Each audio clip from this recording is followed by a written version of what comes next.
La más conocida, que como bien decías, es el hecho del uso del alcoholímetro en aire expirado, es decir, un equipo que mide la concentración de alcohol en el aire que sale de pulmón. Este equipo específicamente va a medir las concentraciones alcohólicas que están en el aire cuando se exhala, en donde por un viejo estudio que se demostró que la concentración de alcohol que hay en 2 litros 100 de aire expirado es el equivalente al que hay en 1 mililitro de sangre. ¿Esto qué permite? Que yo haciendo este cálculo de la cantidad de aire expirado en relación a esta 2 litros 100 por mililitro de sangre, yo puedo tener un número estimativo de cuál es el grado de alcohol que puede haber en sangre. Recordemos que es un método indirecto, no de certeza. El único método de certeza que yo tengo para asegurar cuál es la concentración de alcohol es el dosaje de este en sangre. Y la prueba Gold estándar es con una cromatografía en fase gaseosa que me dé esa certeza. El otro es indicativo u orientativo para saber estimativamente cuál es esa concentración, que es el alcohol en aire expirado, para saber si el trabajador está en riesgo o poniendo en riesgo a sus compañeros al entrar con alcohol o presencia de alcohol en su sangre. Pero hay otras técnicas también que son importantes llevar adelante en lo que específicamente se relaciona con la medición de otras sustancias en sangre o que también por métodos indirectos se pueden detectar sus metabolitos en orina o en saliva. Hoy más recientemente hay estudios que facilitan y mejoran este tipo de estudios al detectarlo en saliva. Entonces, se puede aplicar esta técnica también para saber si este trabajador está en riesgo o poniendo en riesgo a sus compañeros al estar bajo el efecto de estas sustancias, o porque alteran su equilibrio, sus respuestas motoras o sus respuestas, sus reflejos, que pueden aumentar el riesgo de accidentología laboral, como en el caso de estar bajo el efecto de la marihuana, que habíamos dicho que es una sustancia depresora, que tiene un comportamiento en lo que hace a lo motor y a lo reflejo similar al alcohol. Por lo tanto, es altamente peligroso hacer cualquier actividad bajo los efectos de la marihuana. O la cocaína, que por su efecto estimulante, lo que hace es generar una sensación de seguridad, de omnipotencia,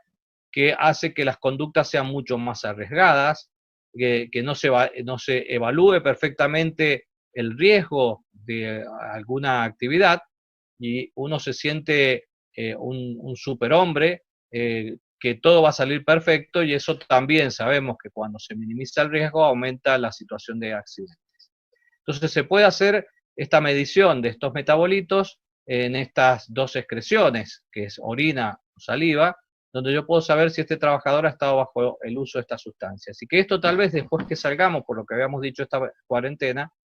o este aislamiento social obligatorio, vamos a tener tal vez un mayor riesgo de que algunos trabajadores estén bajo el efecto de estas sustancias, porque se ha sumado al estrés normal o habitual que tenemos en nuestra vida cotidiana, estas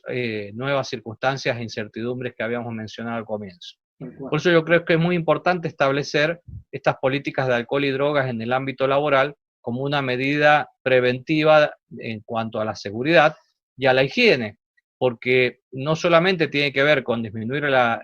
eventualidad de un incidente laboral, sino también proteger al trabajador y a su familia de que pueda ser detectado y acompañado oportunamente antes que ingrese en una situación de un consumo problemático o una dependencia, que son mucho más complejos y tienen un alto impacto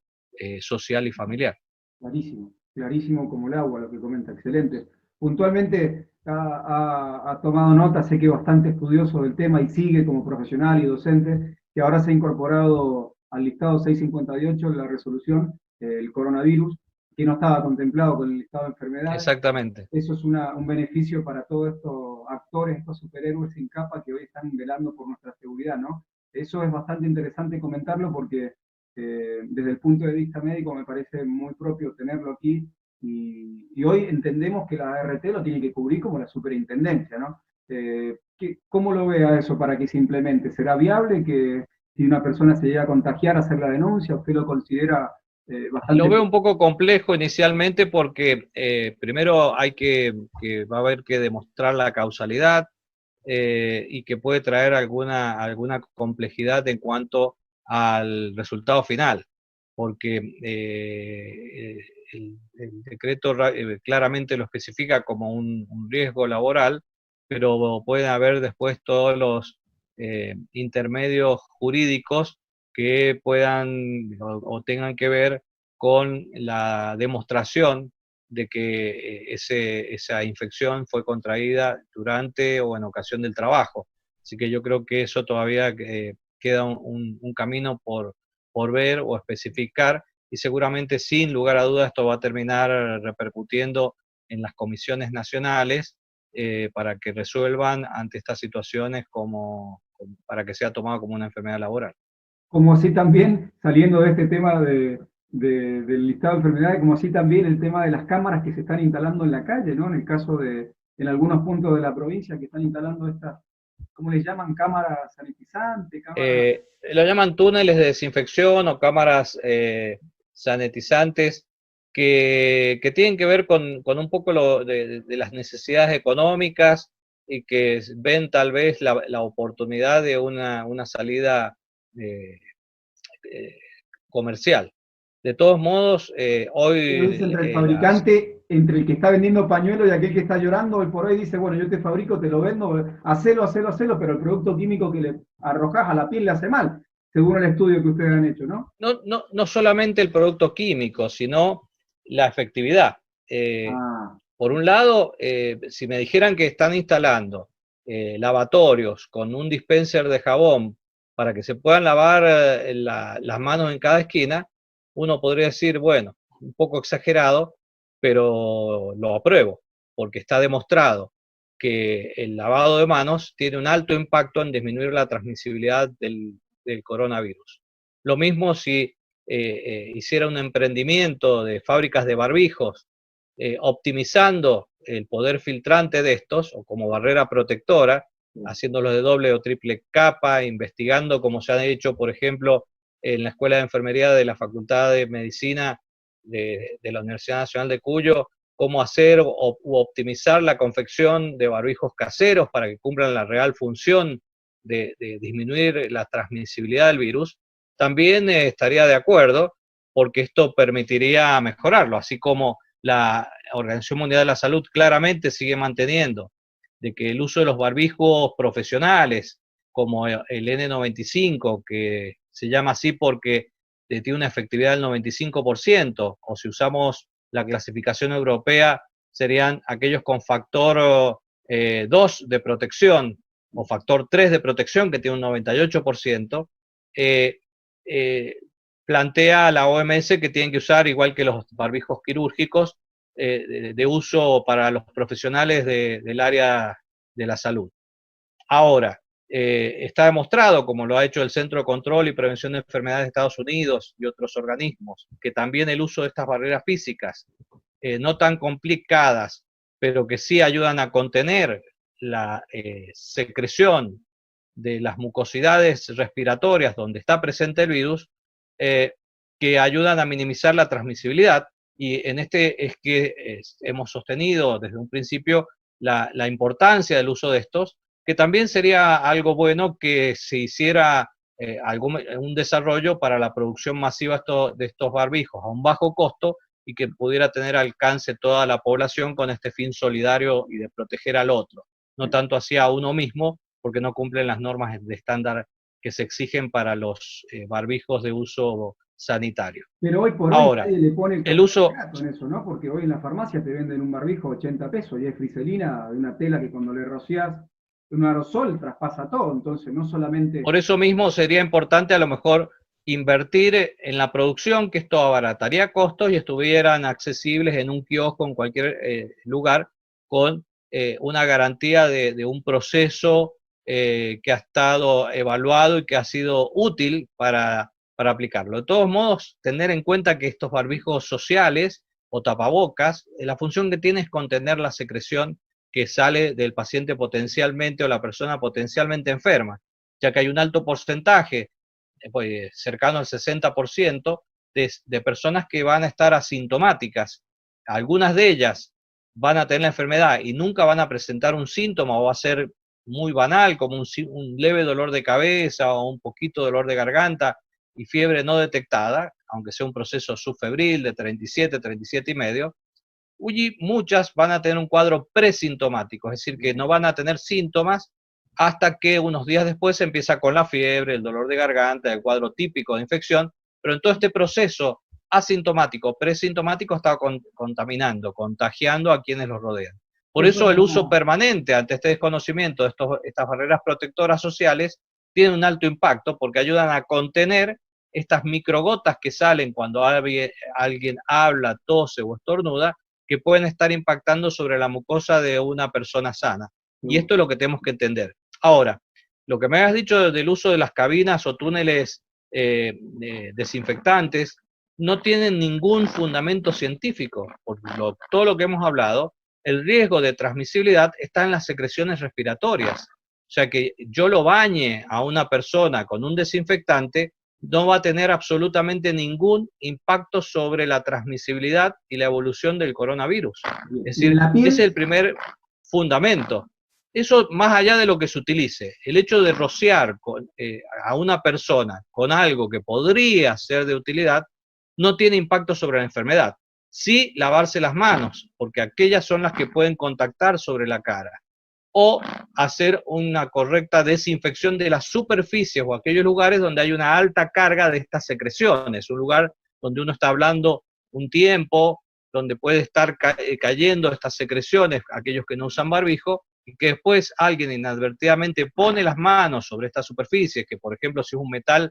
puede perdurar el virus hasta 2 o 3 días, en un vidrio también, en plásticos hasta 3 días, entonces ahí sí, con esta alta carga, hay que desinfectar las superficies. Ahora, no hay evidencia de que la carga que pueda haber, que es insignificante, sobre una vestimenta o sobre un calzado, sean verdaderos transmisores de la infección. O sea que, punto uno, no hay ninguna evidencia científica o publicación que diga que este tipo de procedimiento sirve para algo. Punto uno. Le pongan lo que le pongan.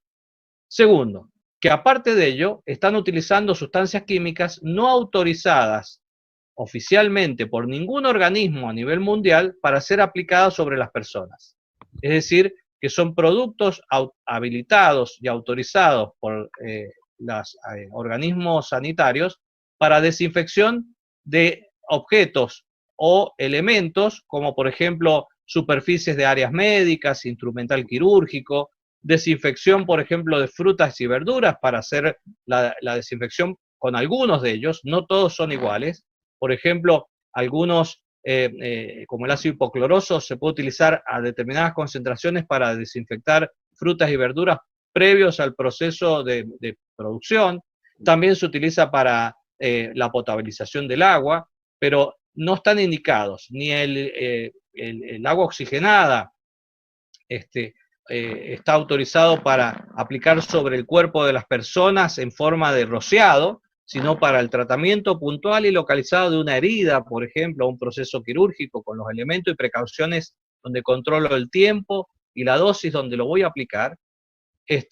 Y ni hablar de los derivados del amonio cuaternario, sean los iniciales o los de quinta generación, que no tienen absolutamente ninguna indicación para ser aplicados sobre las personas. Es más, sus hojas de seguridad, sus fichas de seguridad, claramente alertan y previenen que son sustancias irritantes para la piel, los ojos y las vías respiratorias. Es decir, hay sí documentación que claramente lo expresa en su hoja de seguridad de que no tienen que ser aplicados sobre las personas y que aquellos que lo manipulan, más allá de ser profesionales, habilitados y entrenados para el manejo de estas sustancias químicas y de lo que es riesgo biológico, tienen que utilizar los elementos de seguridad de acuerdo al riesgo, es decir, tienen que llevar guantes de protección para exposición a sustancias irritantes corrosivas, protección de la piel con trajes que eviten este tipo de exposiciones y gafas o máscaras que protejan sus áreas a nivel ocular y respiratorio. Ahora, si tiene todas esas indicaciones, ¿con qué fundamento hago transitar a un ciudadano de distintas edades por un túnel cerrado donde no hay ventilación, donde las hojas de seguridad claramente dice que tiene que ser un lugar ventilado cuando se van a aplicar. Es decir, lo estoy introduciendo a un espacio confinado, que lo conocemos lo que es en el área por definición de higiene y seguridad, porque un túnel es un espacio confinado, donde estoy aplicando una lluvia o una nube de sustancias que no controlo dónde van a alcanzar, es decir, que van a impactar sobre los ojos, van a impactar sobre la respiración, donde puede producir, y ya hay descritos casos de broncoespasmo y hasta pueden hacer fenómenos de edema de glotis, aquellos que son sensibles a algunos de estos preparados, como por ejemplo la presencia de cloro, como pueden ser estos peróxidos de cloro, o como pueden ser otras sustancias como por ejemplo los derivados del amonio cuaternario de cualquier generación. Entonces, tenemos algo que no tiene un impacto en cuanto a la transmisibilidad del coronavirus, porque, como habíamos dicho, lo que impacta es aquello que contenga las secreciones respiratorias o aquello que lo lleva, que son el lavado de higiene de manos,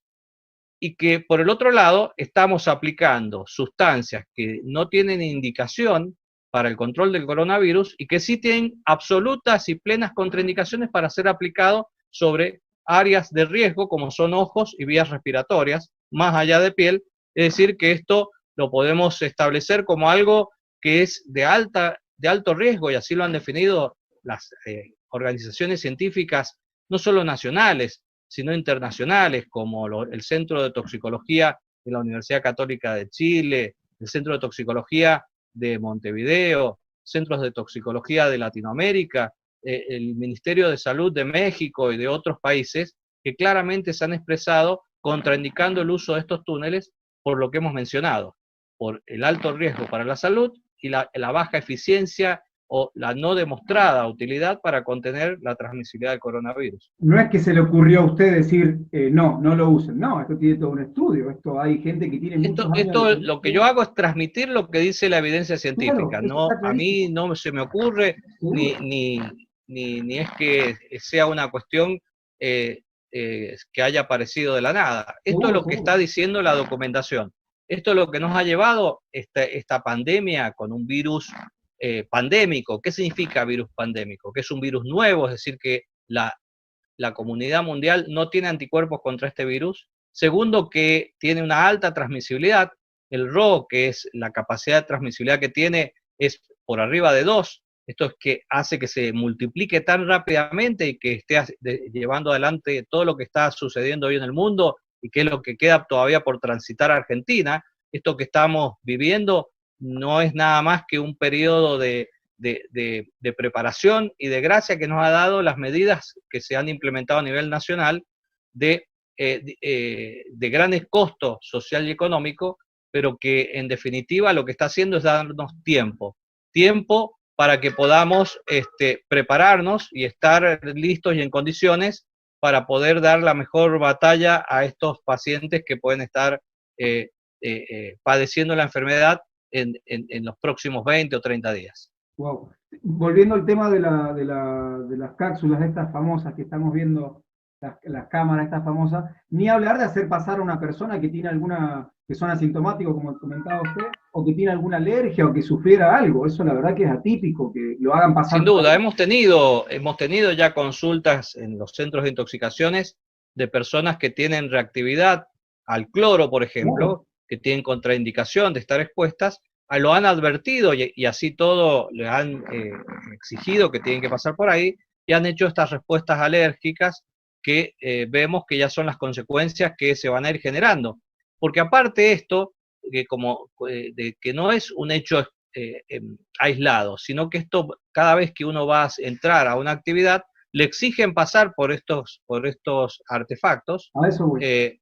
Y que esto se va a ir repitiendo en el tiempo y va a generar sin lugar a dudas este tipo de complicaciones, en donde no hay ningún reparo que los proteja a aquellos que lo están utilizando. Es decir, que no están habilitados por ningún organismo público sanitario, entiéndase ministerios de salud, ANMAT, INTI, ni tampoco hay ningún reparo científico que digan que podrían llegar a ser de utilidad. O sea, es un mero eh, uso porque a alguien, porque lo vio que lo hacían en otros países, lo han ido implementando, pero que no tiene absolutamente ningún fundamento en cuanto a lo científico o en cuanto a lo práctico, y que sin lugar a dudas va a traer su trascendencia en lo jurídico. Valor agregado que hoy la realidad es que no está por decreto en ningún departamento o resolución o como le quieran llamar, pero lo van a empezar a colocar porque ya tenemos en 2 departamentos estas cámaras, pero la gente va a tener que pasar porque alguien va a levantar la mano para que esto se autorice en alguna cámara legislativa o llámese en algunos lugares que estén los concejales. Esto, el que lo está poniendo realmente me parece que desde el punto de vista de lo que nosotros venimos manejando, que es la parte legislativa, alguien le está asesorando o mal o bien, o alguien está, como decíamos recién, alguien está vendiendo pañuelos porque hay... O no se ha buscado el asesoramiento científico para ver que lo avale o que tenga el fundamento. Generalmente esto después, cuando este tipo de usos no tienen el fundamento o el aval que lo sostenga, y bueno, pues, termina repercutiendo en la justicia, que en definitiva es la que va a decidir, en donde acá no solamente tiene un impacto civil en cuanto al daño, sino también tiene un impacto penal, porque tiene que ver con la salud, y eso ya pasa a ser un delito. Seguro, seguro. Puntualmente, para no quitarle mucho más tiempo, Doc, agradecido eternamente siempre para con la comisión fundadora, siempre usted es una persona bastante ameno en todo lo que hacemos. Le quería pedir que le dejáramos un mensaje a los profesionales de higiene y seguridad. Usted ha sido docente, es docente y se relaciona mucho con los profesionales de higiene y seguridad. Entendemos que hoy se imposibilita un montón acceder a hablar con usted. Tenemos la posibilidad algunos de ser más amigos en este aspecto, no, pero hay mucho... Frecuentemente soy consultado en estos días, me han consultado mucho ex estudiantes, tanto del área de grado como de posgrado, porque también estamos en la carrera de posgrado en la Universidad Tecnológica, en la carrera de especialización en higiene y seguridad, no solamente acá de la provincia, sino de otros ámbitos. Pero un poco tener en cuenta qué debemos hacer. Mucho ha sido por el uso de estos túneles, en donde genera esta situación mágica que lamentablemente llevan a que se pierda el punto de vista en las medidas y acciones que hay que llevar adelante, porque generan una falsa sensación de seguridad, llevando a que el operario no cumpla las medidas realmente demostradas y eficientes universalmente para disminuir la transmisibilidad del coronavirus. Que estas medidas son el distanciamiento de más de 1 metro, tratar siempre de respetar. Por ejemplo, esta mañana charlábamos con un también un ex estudiante egresado, hoy profesional de la higiene y seguridad, de por ejemplo a la hora de la comida hay que cambiar hábitos, tenemos que reestructurarnos, estamos ante una situación excepcional, como fue en el 9/11 de las Torres Gemelas, y cambió todo a nivel mundial en cuanto a las medidas de seguridad, del transporte, traslado y demás. Hoy estamos ante un hito histórico, que esto no es por esta semana, ni por el invierno, esto va a tener una trascendencia que va a llevar largo tiempo, que puede ir de 1 hasta 2 años, dependiendo de la suerte que se tenga o no con el avance en una vacuna y su utilidad. Por lo tanto, tenemos que implementar actividades que tienen que ver en cuanto a la seguridad y la protección de la transmisibilidad, que tiene un impacto sobre la salud del trabajador, pero también tiene un impacto en cuanto a lo económico de la empresa, porque si yo tengo un trabajador que me infecta al resto de sus compañeros, todo ese turno de trabajo va a caer